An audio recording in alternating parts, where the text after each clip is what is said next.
Yeah, we're live. What's going on? It's a little 2 minutes before 7. We're starting a little bit early, so we're, it's always best. The early bird catches the worm, so we should get going early, and maybe we can end a little earlier, or maybe we'll run late anyway, start early and end late, which is also good. Today we're talking about lots of stuff. We got lots of cool stuff going on. First of all, the video that I just posted up, it's LS intake manifolds, which is always a popular subject for the guys. They want to know what intakes work, what cheap ones work, what expensive ones work. Are the expensive ones worth the extra power? Does it justify the cost? And all of that stuff is up there. And the interesting thing is, I'm surprised. I was looking at some of the comments today already from the video, and I haven't got the question that I almost always get, and maybe we'll get it in the comments. Tim's here. Bobby, what's up? And the question is this: once they see the dyno results of the different intake manifold tests, no matter what they are, whatever we're testing, the question is, okay, but now you need to do that under boost. Somebody always wants to know, well, is it different under boost? And it's not really. It's interesting. There are videos that are up right now on the channel where we compared it NA and under boost, and it's not surprising. It does the same kind of thing, because rather than thinking about one being a turbo intake manifold or a boosted intake manifold, you need to just think about it being an RPM manifold. So a high ram, like which we tested there, is a much higher RPM, designed to run at higher RPM because it has short runners, much more so than the Trailblazer SS or the Lsxr or the truck or even the Fast, really.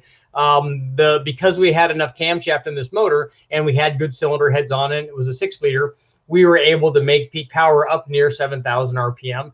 And the high ram on a lot of these applications will continue to make power out farther than these long runner manifolds. But, I think we ran this thing to like 7,200, and that encompasses a lot of what I call 95% of the people that are running them. I mean, some guys are really scared to run their LS motors past 6,500. They don't realize that, we go and get stuff from the junkyard all the time and wing it a lot more than that. They don't need any special prep. I mean, obviously you have to have a decent camshaft in there, and you have to have good springs in there, and they'll rev up. And what we're doing on the dyno doesn't tell us what the longevity is for that stuff. And unless we can see it as a function of something happening to the power curve, it doesn't really tell us an awful lot all the time about what happens to like the stability of the ramp rates of the cams and stuff, because a lot of times things will survive on the dyno, and they'll not show the same thing that they show, which is why doing. I want next time I go back and see the guys from Brian Tooley, I want to do some more discussions on the Spintron, because we want to show the things that are happening on the Spintron. Because a lot of times the things that we're seeing that they see on the Spintron, valve bounce and stuff, and instability, like I said, doesn't manifest itself on the dyno. We don't see that as a change in power so much, but you will see it as you can see it as a change in the longevity of a lot of the parts, which is why camshafts that make a lot of power, guys, they know how to. The guys at Texas Speed Comp, everybody, aggressive ramp rates and stuff, you can make a lot of power. The problem is you get to a point where those kinds of ramp rates with the cams, and I've gone off on a tangent here on camshafts, but those kinds of ramp rates also destroy parts. They make the longevity of the camshaft itself, of the lifter, of the push rods, of the valve tips, all of those things. It can play havoc with the longevity of all of those things. And I mean, who wants to do a cam swap and then run it for 4,000 miles, 5,000 miles, whatever, 10,000 miles, whatever the number is, and then have all of the stuff just break on your, or even just one thing, because it doesn't take all of the stuff breaking. I mean, even if you break just one lifter, that can be bad. That can be bad for the rest of the motor, because unfortunately it doesn't just break and stay in its own little containment center. So, but the important thing is, and the reason I was going down the camshaft trail is you have to have the right camshaft for your combination, and then you have to then add in the right intake manifold. So in this case, I thought it was interesting, and I didn't really go into this in the video, and you guys get to hear about it here. Maybe that's good, maybe that's bad, depending on you guys. But the interesting thing is that the camshaft that we ran on that, which is that 469 cam, which is, getting about near the limit that you would want to run on a stock piston to valve clearance. Lucky for us, we had valve relief, so we could run a lot more camshaft in it. And the camshaft worked fairly well with a lot of different intake manifolds. It allowed us to get to the power peak of the high ram where it wanted to make peak power, which was up near the top of the engine speed. But it also allowed the long runner fast manifold to make peak power, and it made pretty peak power pretty far out there. And plus it combined that with lots and lots of torque production down low, which we always see from the fast. The fast is, and I said this in the video, that from like 7,000 on down, it's really hard to beat the fast, at least on the Cathedral port stuff. On the rec port stuff, it's a different story. The factory Lsxr manifold is really, really good, and it always performs well. I wouldn't recommend the fast on the Lsxr application, but on the Cathedral port stuff, it works very, very well. And in that range, it's really hard to beat for average power production. The Trailblazer SS does really well, although those are getting more and more expensive. And a lot of guys can't fit that, where you can fit. Now, we tested the Lsxr, which is basically, in all the testing that I've done, it makes all but an identical power curve to the Lsxr. So the Lsxr, which they designated as a truck, it's not really a truck manifold. It's kind of the same thing as far as I'm concerned, at least all the testing that I've done. It's the same, but the regular fast, the Lsxr, fits under the hood of a lot of stuff, where the Lsxr or the Trailblazer SS or the regular truck manifold, sometimes that stuff has trouble fitting. You know, in a truck, that's not a problem because you don't really have a hood clearance issue, but in a Camaro or a Corvette, obviously it gets a lot tighter. So and my point was that where you want to match the camshaft and the cylinder heads to the intake manifold and be running them so that they're all optimized to make power production at the same RPM. But that's really that's a big window. Like I said, when we ran the camshafts that we ran in the 6-liter, we were able to run single planes and dual planes and long runner stuff and short runner stuff, and we could see big changes in power, but without a dramatic change in where the motor made peak power. So it was a kind of an interesting deal. That was kind of a cool test, and I really liked doing that. And the whole reason that I did this video, the one that I just posted, is because I constantly get asked. And you may see it here. you may see the question pop up because it's pretty common. What is the best camshaft? I like the word best. What are the best cylinder heads? What is the best, in this case, what is the best intake manifold? And what I was trying to convey in the intake discussion is that the intake that might be best for you might not necessarily be best for somebody else. A lot of times guys want that because they want to be able to go online and tell people, I got the best intake. Like there's this black and white designation, and there's not. Because, and one of the things I talk about is if you go to the wrecking yard like I do and you get a 4.8 or 5.3 or 6.0, you get an intake with your motor. So essentially you get that one for free and it doesn't cost anything. And it works really well. That truck manifold works really good. So that combination of stuff at making good average power, and it was free, which is the big thing for a lot of people, is that that might make it ideal. That might make it the best combination. Because a lot of guys, even though the fast manifold will make a lot more power, especially on the 6-liter, it costs a lot of money. So that combination of more power and more cost might not be your definition of what the best is. So, and that's why I always hesitate to answer that question and tell people that there is no best, because the best is subjective. So I can just show you the dyno results, and then you get to decide. And that's why I do this. I'll show you what all of them do. You can pick the power curve you want, or the combination of power curve and cost and, you know, reliability and fitment and ease of installation. And there could be all kinds of variables that go into what people think is the best one. Because none of those that I tested will probably make the most peak power. There are probably other manifolds I could put on there that will make the most peak power. I can also choose a manifold that will make more low speed power, like for instance the cross ram. Maybe that's your jams and that's what you think the best is. But again, all subjective. Same thing with camshafts. For me, I like milder cams. Some guys want wilder cams, and I'm all in on that. I want them to pick the one that they want. It's just that my pick might not be theirs, and somebody else's, and somebody else's, and somebody else's, even though they can all say that they have the best cam or the best cylinder head or the best displacement or the best turbo or any of that stuff. So that's why I did that, and why I will probably keep doing that stuff, because we'll keep getting those kinds of questions. So we're at right now. Let's do. We got to always jump in and go back and forth on our number of people watching versus the number of likes. So right now we're at 89 and 34. So we got to get that like quotient up more. And obviously everybody go tell about 8 or 10 of your friends to come over and watch too. But I've got some cool stuff that I'm going to be offering up because I went through my stash of stuff. So we'll start with the first one. if anybody's interested in this, and I really am. It almost makes me want to keep this, and I've had this thing sitting on my shelf for a long time because it is this. It's an FMU.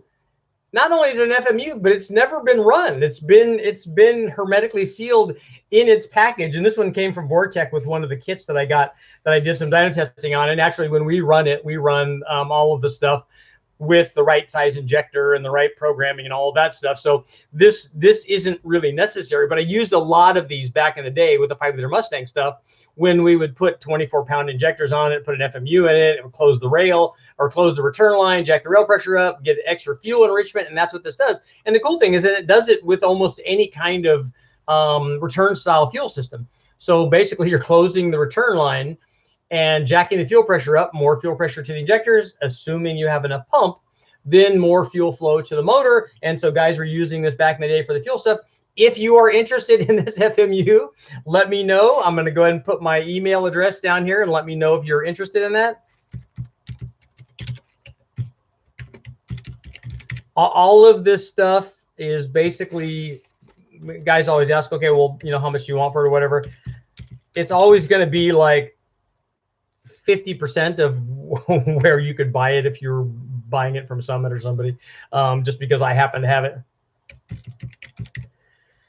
KILLERBEE16@AOL.com. Okay, that's me. So let me see what you guys are doing before we start on the next thing here. I got a bunch of things we're going to take out. I got so you guys know what's coming up. I have laptops. We have a bunch of used laptops. I've got some head studs for a 2.4 liter Nissan. I've got some more shirts. I've got some what else do we got here? Oh, I have a Bushnell radar gun. So if anybody wants to radar their car to know how fast it goes, I've got that. So I got a bunch of things that are just random things that I found I thought the guys might be interested in.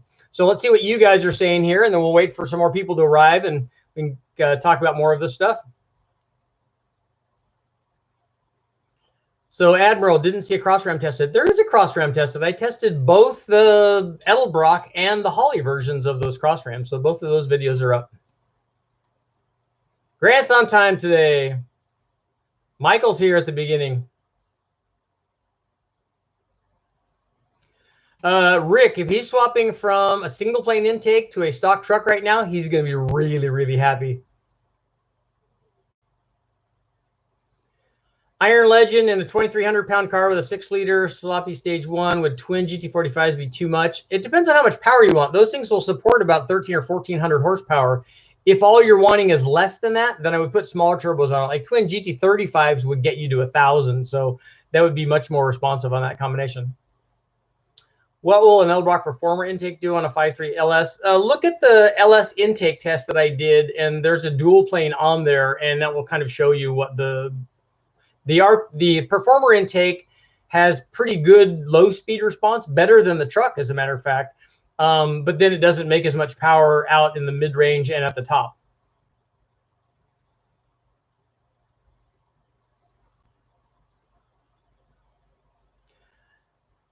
Scuba Sam, I can show you what the graph is. It's just send me an email and I'll send you a video or a shot of the Trailblazer versus the Fast. The Fast is a lot better than the Trailblazer, mostly at the top. And again, you have to decide if it's a cost thing for you, if the extra power is worth it. And the other thing that we didn't talk about, which we need to talk about, is in this intake video, and I didn't put it in the video so we could talk about it here.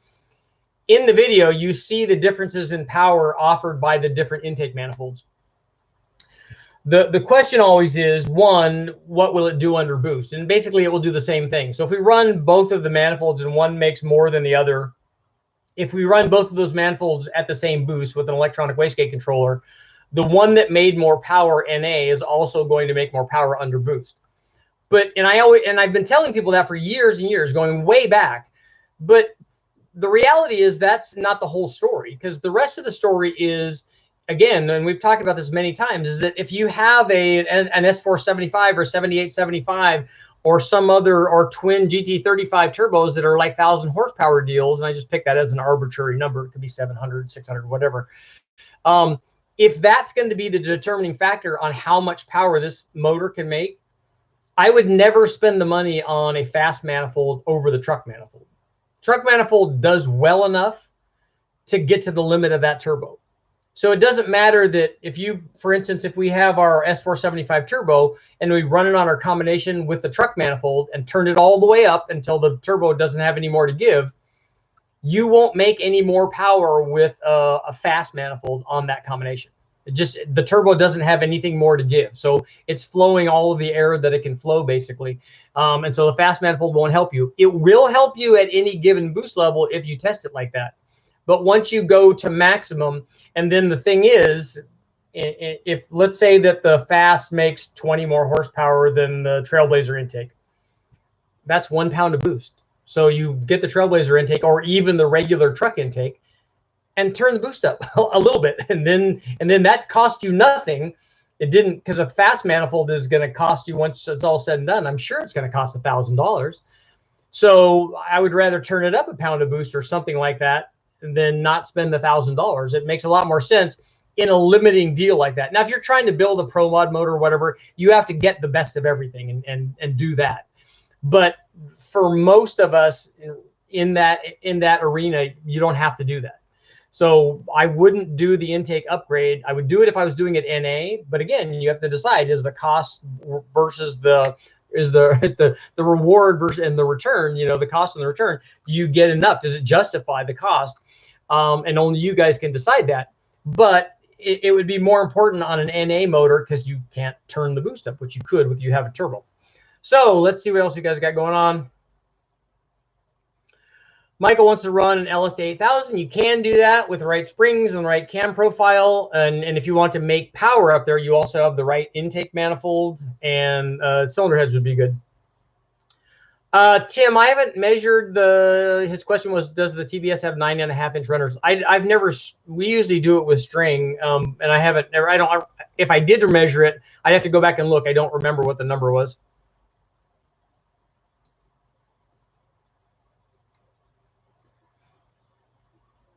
John's in the house. Admiral needs the TBSS, the fast, and one of the Holley cross rams all on one graph. Okay, I don't know that I ran those all on the same motor. I'll have to see. I know that the TBS and the fast we did. I don't remember what the combination was on the cross ram.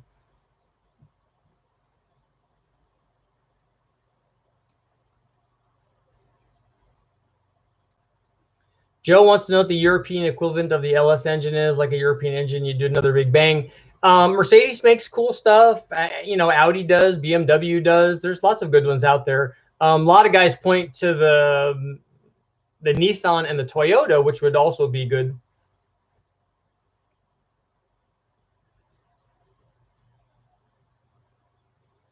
Iron, you'll be happy if you're doing a lot of driving. You'll be happy with the smaller cam.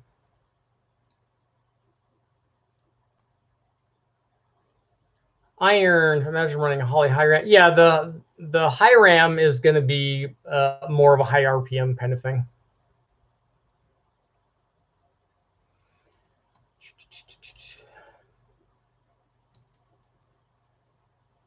My best intake is always individual throttle bodies.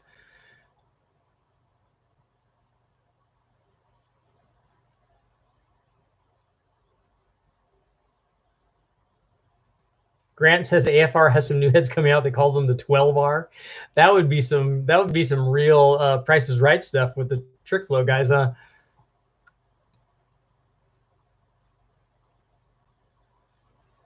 They discontinued the Edelbrock cross ram. I didn't realize that. Woody's Nova. I haven't run one of Tom Nelson's cross rams. A lot of his stuff, I haven't looked at the cross ram, but I know like the Alien stuff, that's all fairly short runner stuff. He knows how to make power. He makes serious power. He doesn't like mess around with junkyard motors like I do.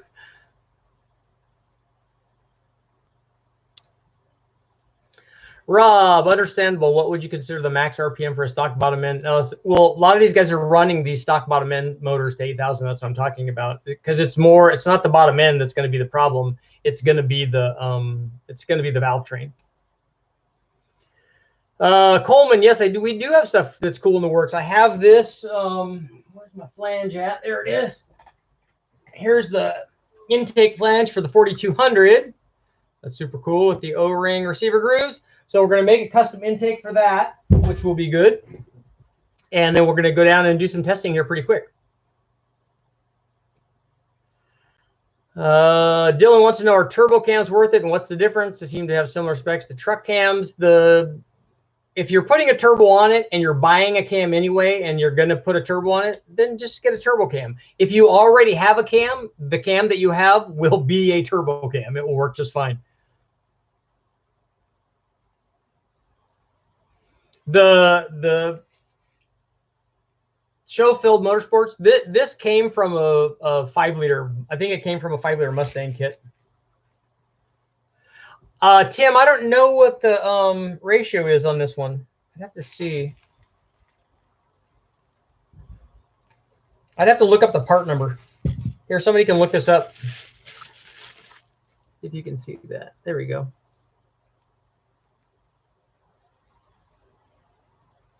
That might have it. There wasn't a stamp or anything on it that I saw. I didn't want to take it apart. I don't remember what it is. I would hope that it's not a 12-to-1 because that's kind of ridiculous.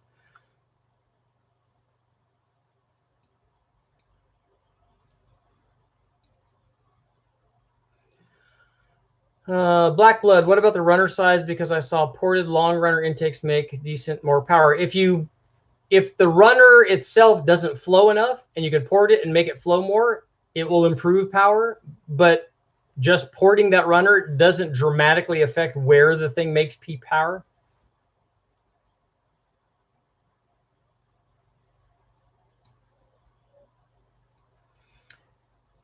James, the 3800 stuff is coming. I have the ATI dampeners on its way for that. And I'm actually going to try to find out when I go down to WestTech this time if the Mega Squirt can run the 3800, if they can figure out a crank trigger pattern that will work with the 3800, and then we'll just run it with a Mega Squirt, because that would be nice. Sinister Silverado, send me an email. I have the laptops I have are all. I have 3 IBM ThinkPads and then 1 Toshiba. So they would be, I don't think they're not super powerful, but I was going to give one to my son and he just said there's just not enough power for what he wants to do with them. But I think for tuning and stuff, they probably would be fine. Burnout box, twin GT45 on a carb 6-liter. Yeah, you can do that. Again, if it all depends on what power output you want. Do you need, are you looking for 1300 horsepower or something on that? Then that's good. If you're looking for less than that, I would go down in size then. I know I'm excited about getting the 292 back up on the dyno too. Robert, here are the shirts, and you guys we can talk about that a little bit now. So here are the shirts. Last night we did a little auction, so those people are going to get the first ones, official designated signatures with the numbers on them. And these are the t-shirts. That's the front. KILLERBEE Racing. This is back when I was running my Honda, the Del Sol, when I won the U.S. Touring Car Championship way back in 2000. Can't believe it's 20 years ago. Maybe I've forgotten how to drive. But no, that was a lot of fun. I got to do it with my buddy Gary Sheehan, and Jason Wilson was out there as my crew chief. And Bernie Van Hammond came out there occasionally, who's really super sharp when he wasn't already being a crew chief for like real race teams, like out at Daytona and Le Mans and stuff like that. So, but we had shirts made, and I just ran across them, so I wanted to not let them sit around or throw them away or whatever. So send me an email. I'll put my email address down again if you guys are interested. Let's see. Braden Stubbs, I've seen you say airflow goes down with nitrous in the past. Does it go down compared to what the airflow is on a similar NA at the same horsepower, or does it go down compared to before you hit the NA, before you hit the nitrous? It goes down compared to before you hit the nitrous. So even though the power goes up with the nitrous, the airflow, the total airflow of the motor goes down, which is eventually why you run out of ability to run more nitrous in there because the motor just doesn't want to flow any more air. So if you have think I have a video up on it. I know that we've done the test, and I'm pretty sure the video is up. So if you have a 400 horsepower motor and you're reading the airflow, and let's say it's 650 CFM, and you add 150 shot to your 400 horsepower motor and you make 550, the airflow will be less than the 650 CFM.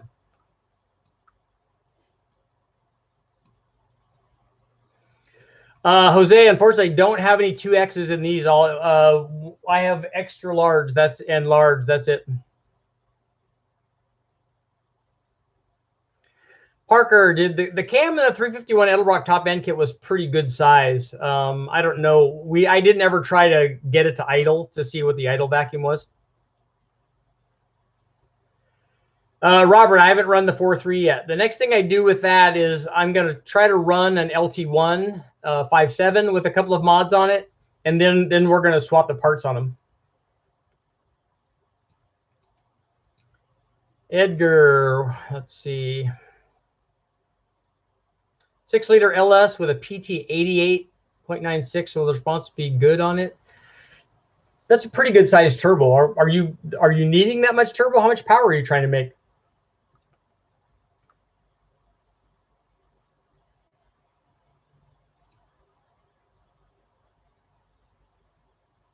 In the 2015 Engine Masters LS Shootout, highest horsepower 6.2 liter LS has an Escalade intake on it.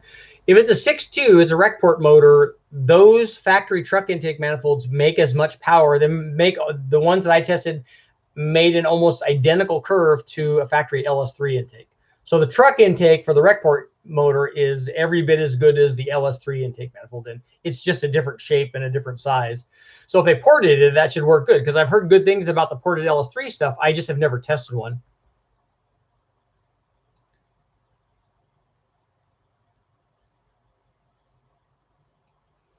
Yeah, Mike, I agree. That's why that's the point I was trying to make. He said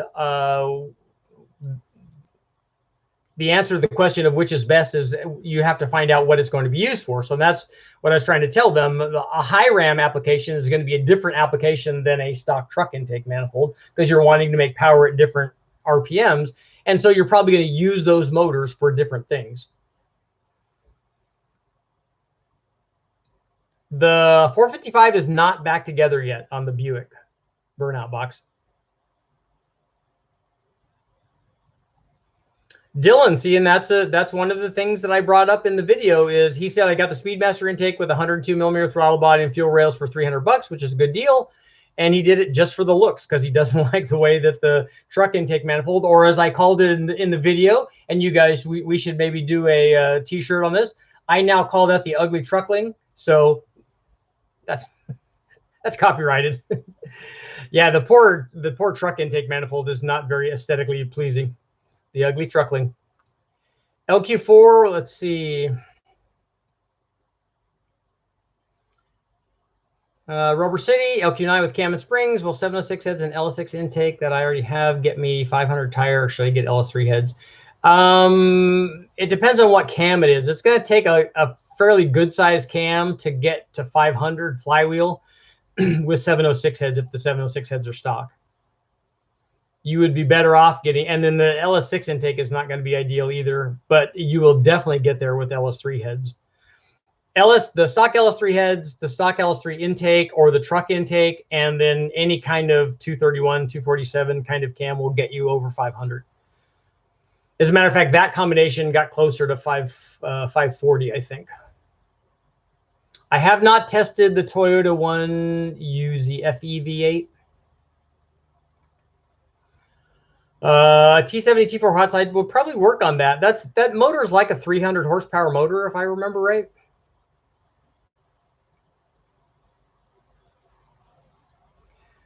Jesse, you switched from a GT45 to a billet S480 and ran the same ET. Did you? Was the mile an hour different? Did you have traction problems, or because an S480 will make about 1 million more horsepower than a GT45? I mean, an S480 will make like 400 more if you turn it up. Big Mike's wants to know, does plenum volume move the power band or just the runner length? The runner length has the biggest change. When I've done changes in plenum volume, I haven't seen hardly any change at all. And we've done some fairly dramatic changes in plenum volume with no change in the power curve at all. And we've done some changes with plenum volume, more specifically the 462 valve truck manifold, which has a divided plenum. There was a good size change in the power output by having that thing divided and undivided. Effectively, you're doubling the plenum volume, but it only happened down at like 2,500 RPM.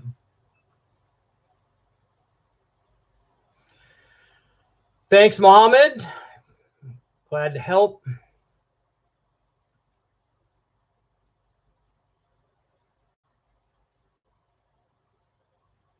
How come you didn't get some of the cool stuff coming out? Is it budget, or do these companies not want to sponsor you? I don't have a budget. It's just me. So that's all that it is. There's no big business behind that or anything. So it's just me. And I'm not sure what cool stuff you mean.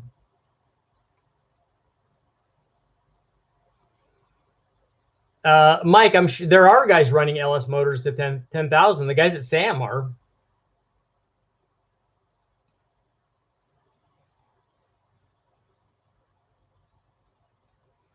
Robert, we've got some cool 6-cylinder stuff coming up, including that L67. Joe wants to know if I've ever done any tests on low tension oil rings. I've never done back-to-back testing on them. I have run low tension oil rings on stuff, like when I was doing my Engine Masters motors. We put some low tension stuff on there. We put gapless rings on it, and but you know, a low tension oil ring is going to be a race car kind of a specific deal.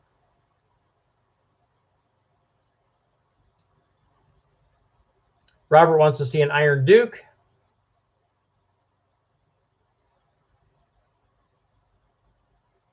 Quad 4 would also be good.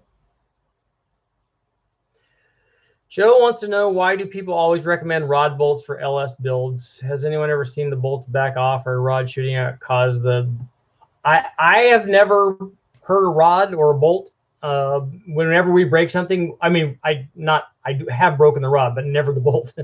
When we break something, it's usually the rod. But the big end of the rod is still attached, and all the stock bolts are all still there, even at 1,500 plus horsepower. So it's not a rod bolt issue.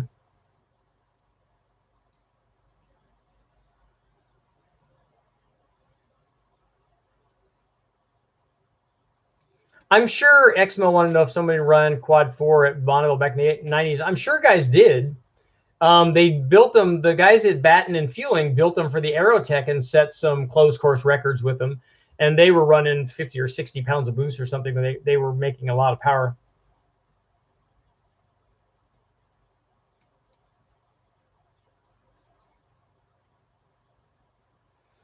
Yeah, Woody's Nova. If you have the money and get a motor from Nelson, he knows what he's doing. The thing's warranted. It's a crate motor. They all do exactly what he says he does, and he stands behind them because he knows how to make a good motor.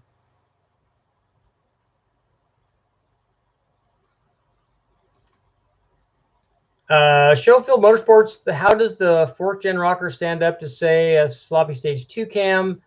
Do they need a trunnion upgrade? I think a lot of guys, what they try to do is overspeed the motor with that camshaft. That's not an 8,000 RPM camshaft. That's a 6,500 RPM camshaft. And the less engine speed you run with that cam, in my opinion, the better off you are. I haven't seen, nor I think has anybody else actually seen the Spintron data on it, but I don't know that it was designed for stability or not. And I like to do trunnion upgrades, especially if the motor has lots of miles on it. James, you should try out the Australian intake manifold on the 3800 motor. I reckon there is more in it than most of the US plastic manifolds. We have some aluminum ones also for the 3800. I think that the ones that were on the F-body twins were aluminum. And I've seen some other aluminum ones on the front-wheel drive stuff too. Francisco, I don't know anything about the heads from Frankenstein. They look nice. I mean, they look like apparently they flow, and I guess guys have used them. I've never tried any. So I've never had a motor I thought that could take advantage of what they have to offer.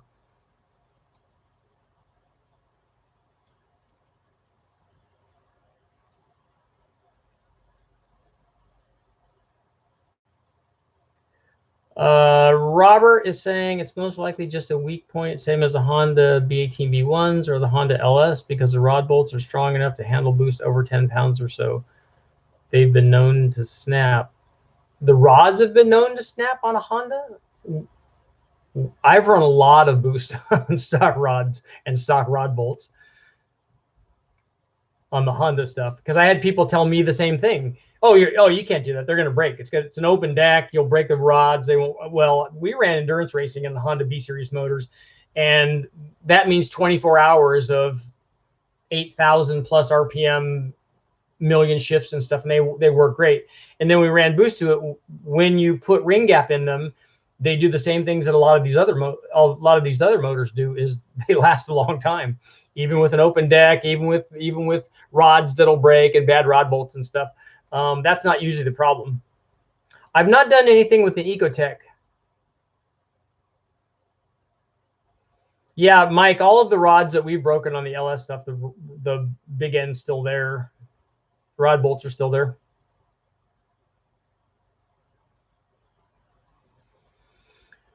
GBS Garage, what are your thoughts on an intercooler on street drivers? You definitely should have that. Would a small air-to-air be enough for a Turbo 5.3 at 10 pounds, 850 horsepower? It's not the boost level, it's the airflow level that you're talking about. So you need to have a good size. You need to have an 850 horsepower cooler. That's the problem. Otherwise, you'll get a lot of pressure build up in that thing if the cooler's not big enough to flow that amount of air at that pressure. Tanny, you don't have to do a lottery tonight. If you are interested in a shirt, send me an email. I put my email down in the comments. Just send me one and tell me that you're interested. I'll see what else I have.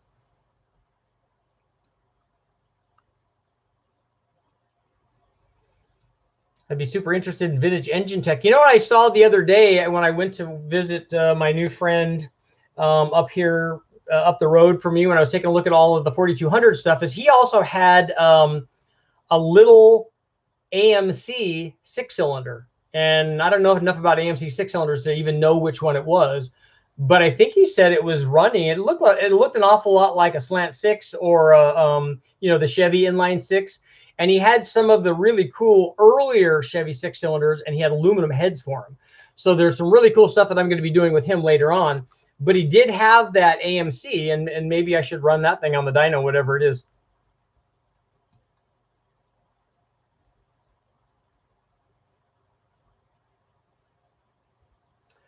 Mohammed wants me to do a wastegate size comparison. So like maybe go from a 38 to 40, 45, 60, whatever. The problem with that on the engine dyno is just like trying to do response rate changes, is it's not ideal for that.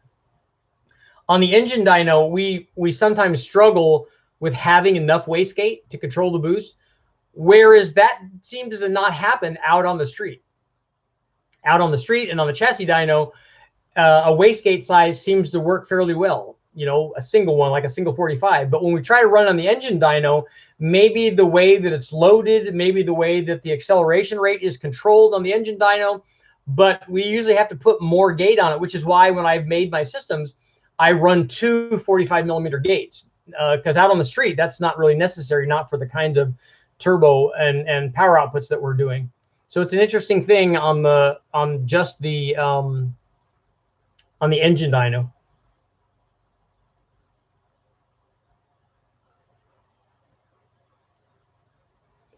Jonathan wants to make a V8 fire 2 cylinders at the same time, so you can make a V8 run like a 4-cylinder with twice the displacement. That's going to take a fancy crankshaft.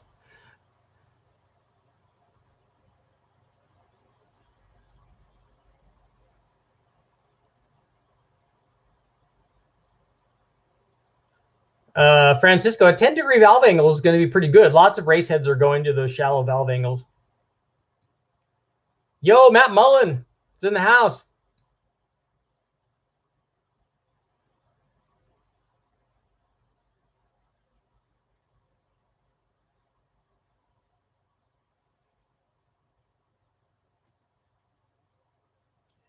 Tanny, what are you doing? Thank you very much. This is a common question. How much boost can you safely run without gapping the rings? Okay, if you can tell me what the gap is, then I'll tell you how much boost you can run with that gap.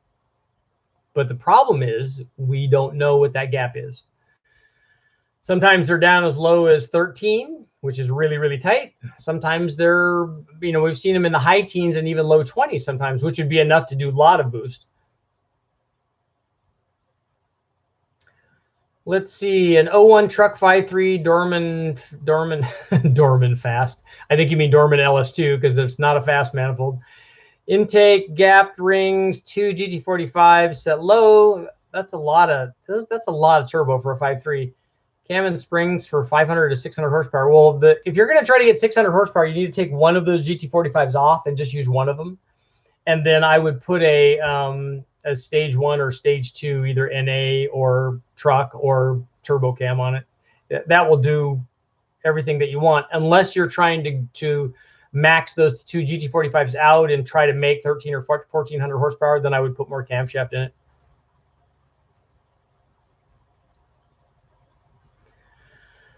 Pontiac wants to know, what do you think for an LQ4 408 stroker, the Holley E85 mid-rise, or the high rem? Definitely the high rem. Take a look at the intake test that I did, and the high rem is a lot better than the mid-rises. Oval pistons. I've never tested any oval pistons. I have ovaled some, but not on purpose.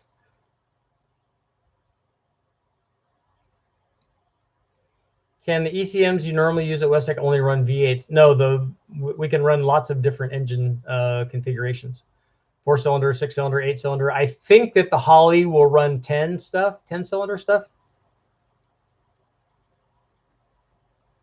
Is there a difference between Gen 3 and Gen 4 Cathedral truck intakes? Yeah, I think that the Gen 4 stuff, the late model truck engine is supposed to be like the Trailblazer SS.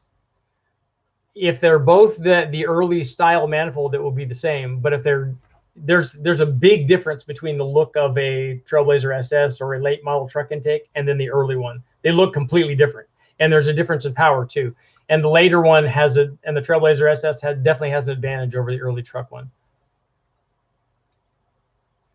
The Edelbrock ProFlow works good. When we tested it, it made identical power to the Holley high ram.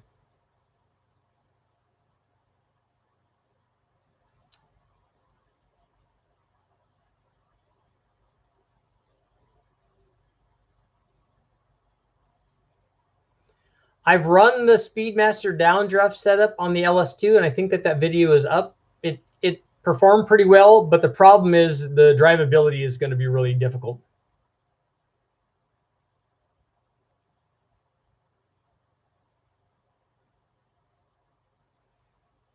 Braden, that combination will work good. 5.3 flat top pistons, Gen 4 rods and cam, and the good heads you already have on it, and a 200 shot. That should work good. The Dorman LS2 can hold boost. We've run 11 or 12 pounds on it. I don't think I've run it past that, though.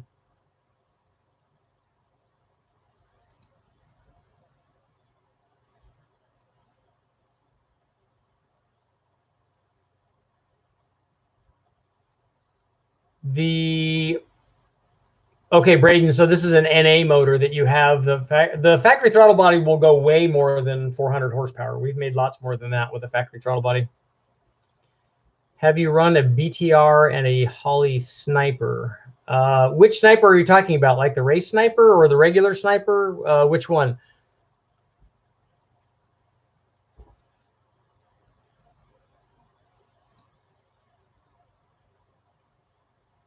Matt likes the 1980s Chevy's fuel injection. I know, I'm ready for the 4200 too.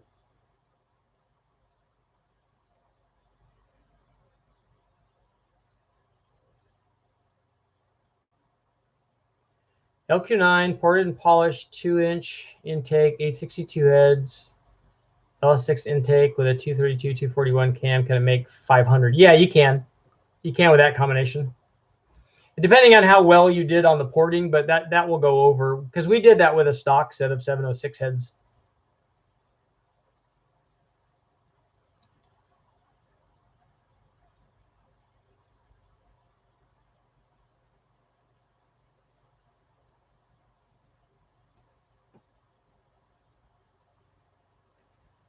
Have you tried a dual inlet for the turbine housing compared to the single inlet? No, I haven't tried. I was just talking to Brian Tooley about that today because he posted a video that he did or results on Facebook of some testing that he did on these the ends for the flange for the Y pipe. And he did some testing on those. And so we were talking about some other tests that I want to do with divided and a non-divided housing, and then different size tubing for the Y pipe too.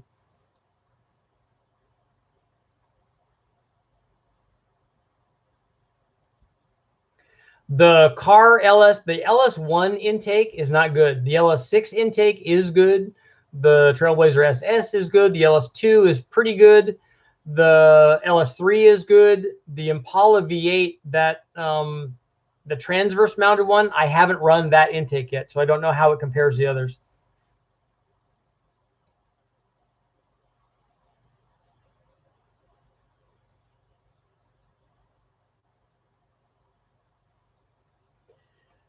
James, your cam choice is going to depend on how much power you want to make, what RPM you want to run.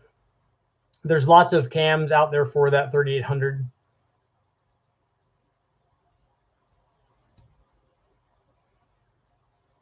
James says all 6-liter LS engines with the 4-inch bore should go to LS3 heads for power. Those are good upgrades. That's the most powerful factory head you can put on there. Andrew, I've never heard of Qualfast Ford 302 heads. I just am not familiar with them. Princess Jamie, it's probably a 258 AMC. Yeah, I don't know which one it is. I'd have to ask.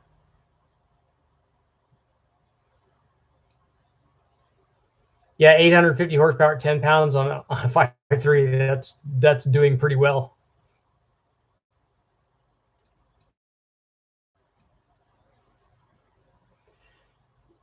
When is a high volume oil pump needed for an LS? When you have not so tight bearing clearances, and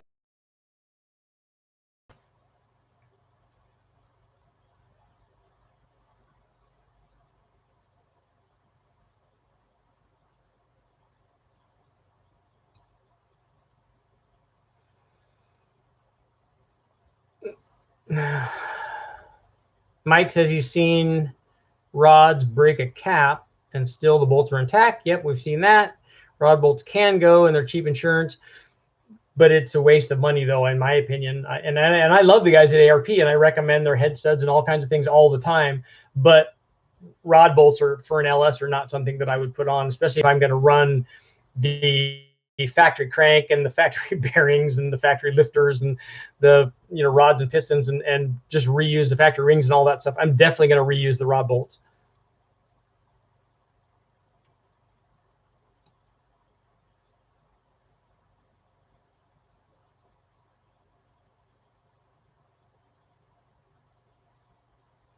Jonathan says, I just got my truck off the dyno and would like to share some details for any interested. Well, let us know. What did it do? What was the combination?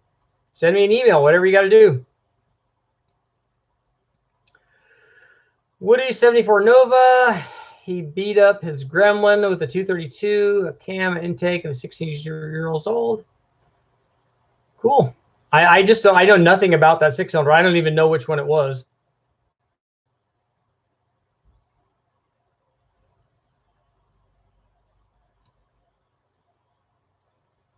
Joe, happy to help, man.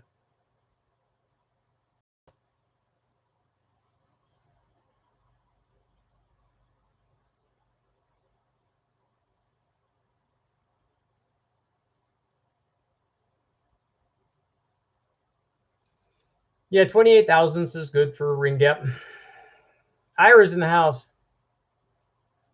Built L83, PTE Gen 276, LT4 high side, stage 3 cam, fuel lobe, L86 intake, LT4 throttle body, dual nozzle methanol on E85. Made 1,027 on 26 pounds.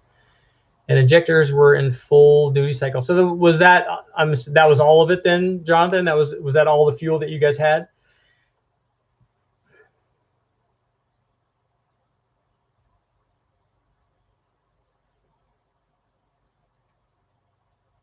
£26 is a lot of boost.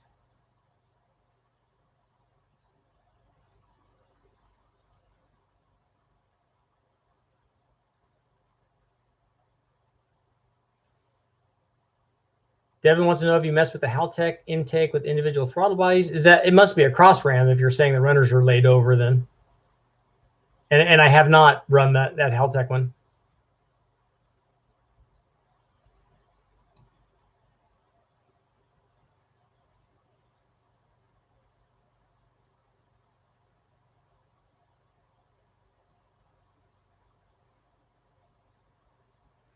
Yeah, Mike, it's when something happens on the dyno, then it throws a wrench into everything if they don't stay together and work.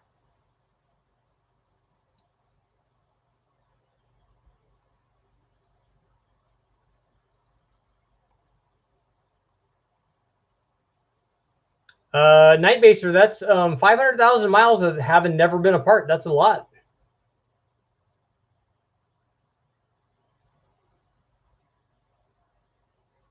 Juggernaut wants to know how much boost the Lsxr can handle. The guys at Fast tell me that they've tested them at 40 psi. I think we've only run 27 or 28, so I know that they'll go that far.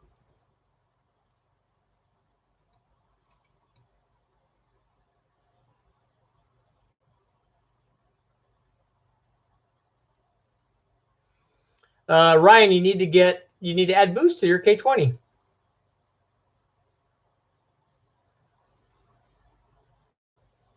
Ira, good luck on your Hendrix Motorsports deal. That would be very cool. Genuine Garage. I was going to search in your vids, but you're live. LS2 with 243s and an LS2 intake versus LSA heads with an LS 30 wheel horsepower.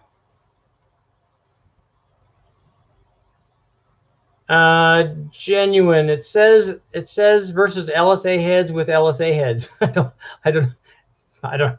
Maybe, does that mean you have? I'm sure you're trying to tell me what intake manifold it must have on there. But if you upgrade to a rec port head from a 243 with a LS3 style intake manifold, 30 wheel horsepower is right in the ballpark.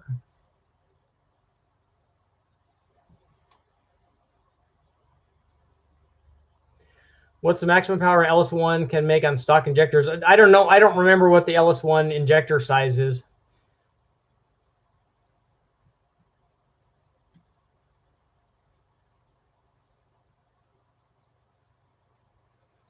Braden, when we ran nitrous on the turbo motor that we ran it on, it picked up more power than the size of the shot that we did, but that's because it also raised the boost.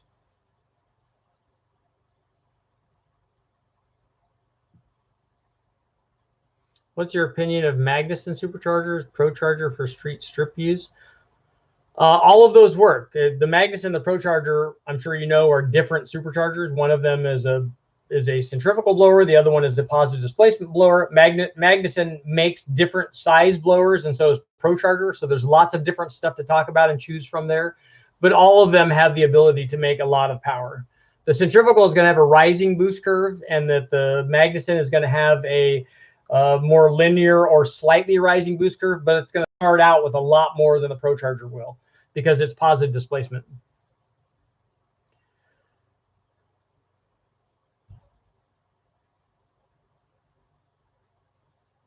Sam, the LS3 heads on your LQ4 will make the most power, and they will still do that under boost.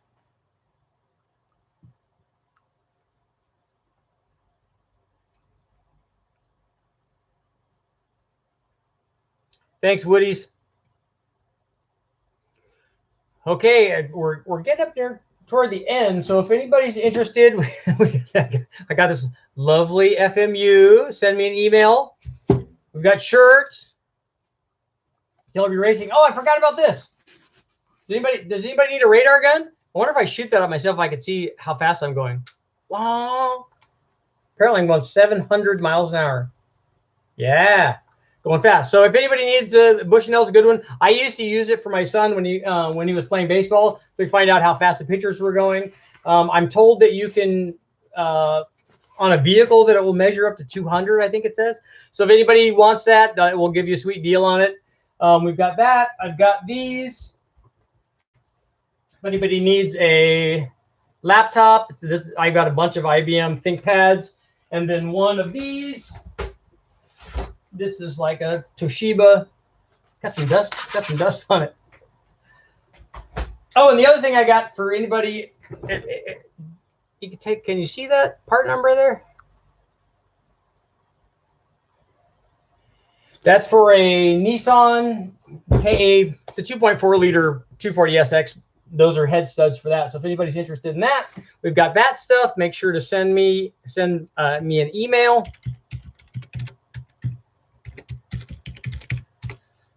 Let's see. Yeah, my cap locks are off. Excellent.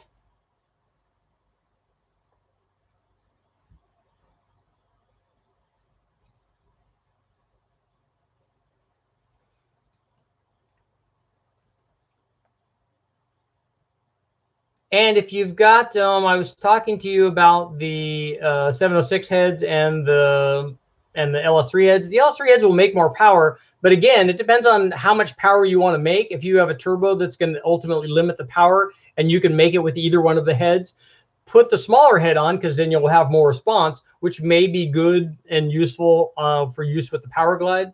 But if you are trying to make more NA power, then the Lsxr head will definitely make more power than the 706 head.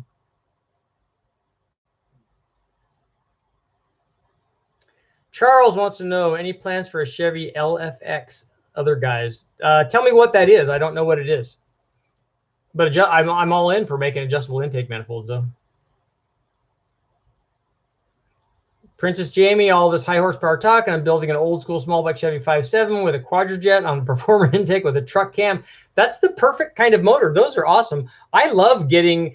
I'm every bit as excited when I go to the wrecking yard and we'll grab like one of the VORTECH motors, and I always get rid of the fuel injection. And now after talking to a couple of guys, I actually want to run it with the fuel injection if I can. But we always take them off, and I put a dual plane on it and a carburetor, like a Brawler, a 650 or something, put headers on it and run it. And I'm every bit as excited about running that motor as I am for something that's making 200 or 300 or 500 horsepower more than that. Anything that I get, I'm the most excited when we finally fire the motor up and it actually is like alive and wants to cooperate. Because then then I can do the testing, which is cool. But just getting it running and working. And the thing is, that's really the exciting thing about going to the wrecking yard. And I'm going to be excited about this 4200 because we've never run it. I don't even know if it's a runner. I may go down there and we may have 3 dead holes. You don't know.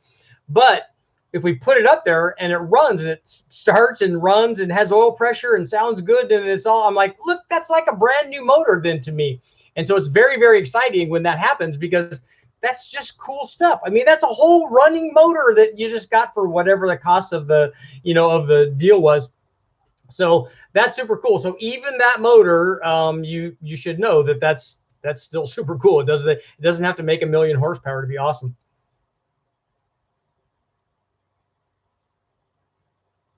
I have never had any problem running a fast Lsxr with boost. We did it on both of the early Big Bang motors.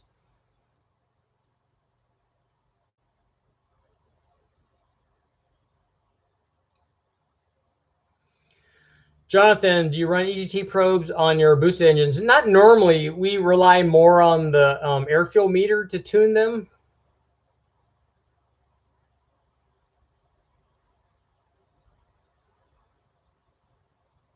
Dave Palmer, would you personally run a single turbo like an S480 or twin smaller turbos?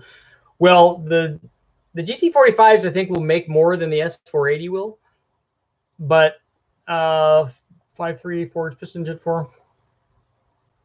How much power are you trying to make? Are you trying to make like 1,200 or something?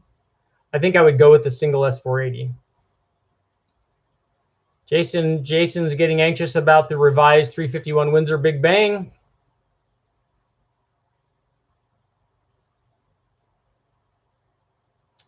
Samuel, just finished my GT45 Gen 3 5.3 combo today.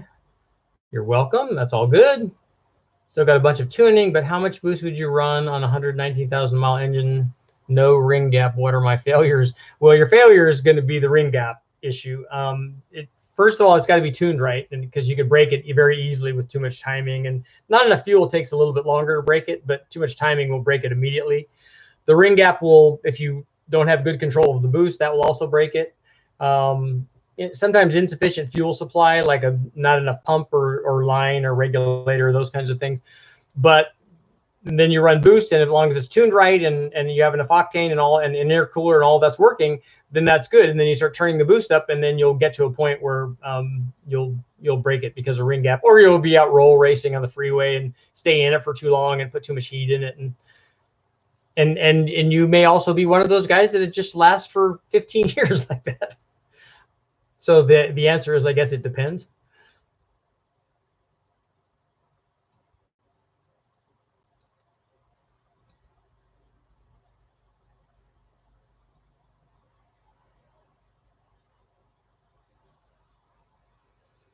What was up with the Lsxr combo with the Cadillac supercharger? I think on the 6-liter, I think it was probably belt slippage. Scott, sometimes we run restrictors and sometimes we don't. We usually go with what the turbo came with.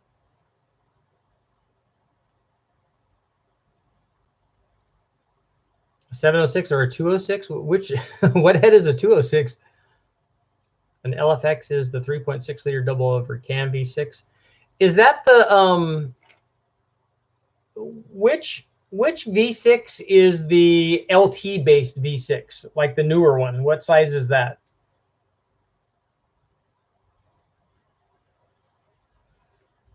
Devin, if you have a 383 stroker, you could probably make the most power if you did a 383 stroker LS and ported one of those factory heads, if they'll let you do that. If it has to be an iron head, port one of the iron early iron heads.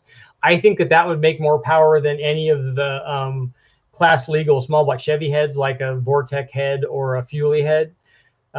That stock iron head should flow a lot more and make a lot more power than any of the Chevy heads. But if you have to run one of the Chevy heads, everybody does either a VORTECH head or a Fuelie head. No, my RB25 is not for sale yet.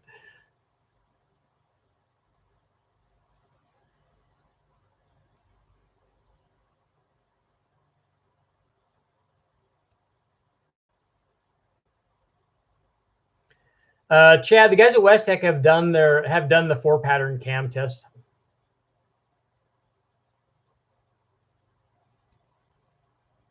A small block Chevy Big Bang would be good. I'd like to do that on one of the VORTECH motors.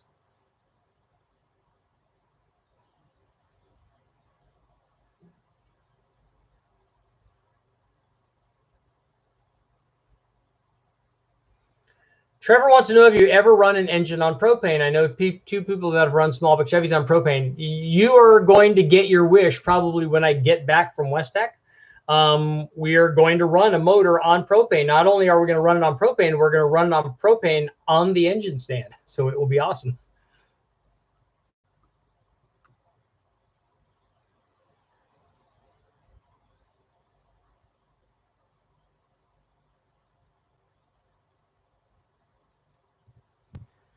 Luis, I have a 93 Fox with a Cobra motor. Nice. It has a Turbine 62 millimeter. That's going to be very responsive on that combination. And it should have enough to make 650 horsepower. That combination should work good.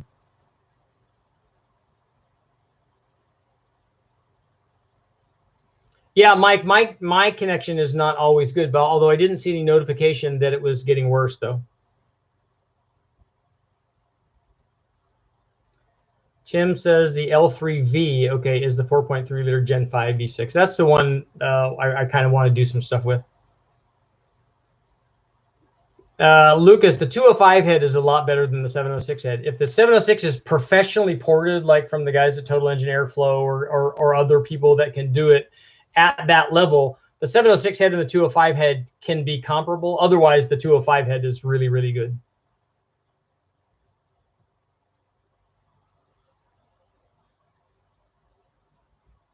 If I may ask, did you make a dedicated episode to practice the relationship between boost and timing? I don't. If you're asking if I take away a certain amount of timing per pound of boost, I don't do that.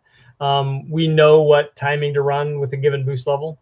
And we always run, whenever I run on the dyno, we run really good fuel. Everything's cold. If we're running the boost way up, we normally run ice water like on the Big Bang stuff.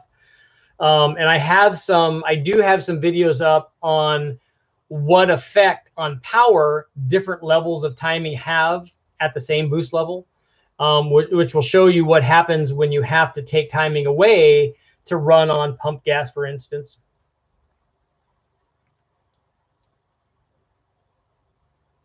Oh, okay. Richard, I forgot to mention the 383 head question was for a 5.3 stroker. Okay. 383 and not a small block 383. So there are lots of good heads for you. If you have to run a factory head on it, then a ported 243 or a ported 706, all of those are going to be good.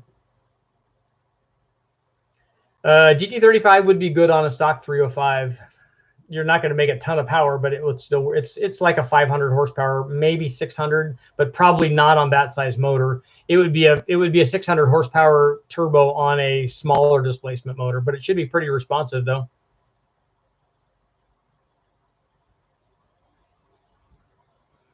Dave, the single S480 won't have too much back pressure on the 5.3. I have some S480 tests, some videos up on the channel already on the 5.3. We ran, Freiberger has an S480 that we ran on his 5.3 and it works really good. And his is a T4, not even a T6.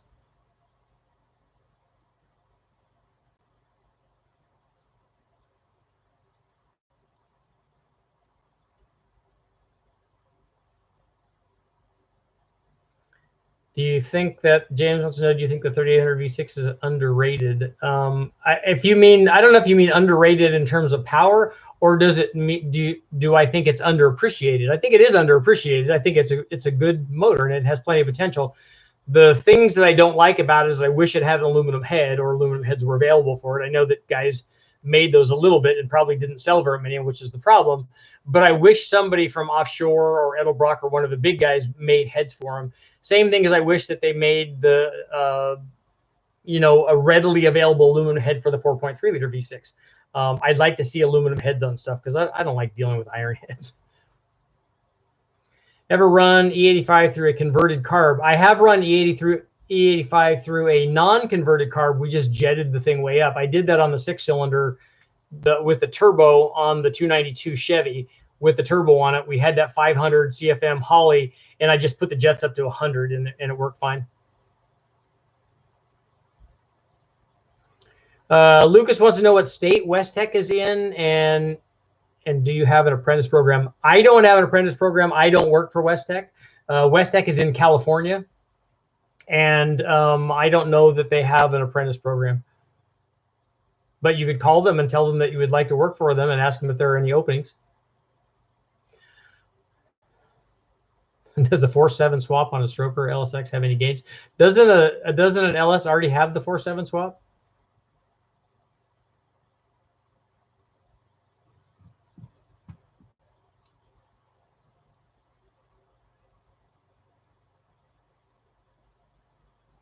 Maki wants to know heads cam intake 350 small block Chevy or baby cam 6-liter.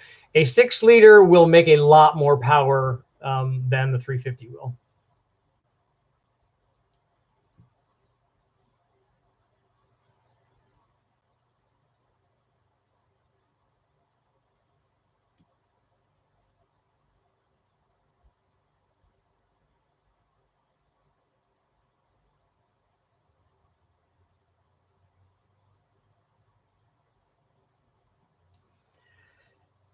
Any plans for an LS-based V12? Not for me.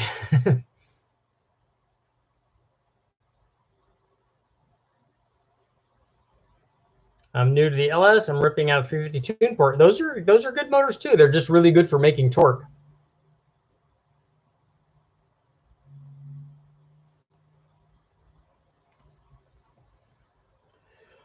Okay, guys, I got to get going. Hopefully you guys all saw especially the FMU like this. Nice. And anybody who's interested in the shirts, let me know. I got these and these. You guys are interested in. I got the radar gun, which I think is cool. I remember back in the day, a radar gun would have been like crazy data logging for all the stuff that we were doing. And now everybody has them.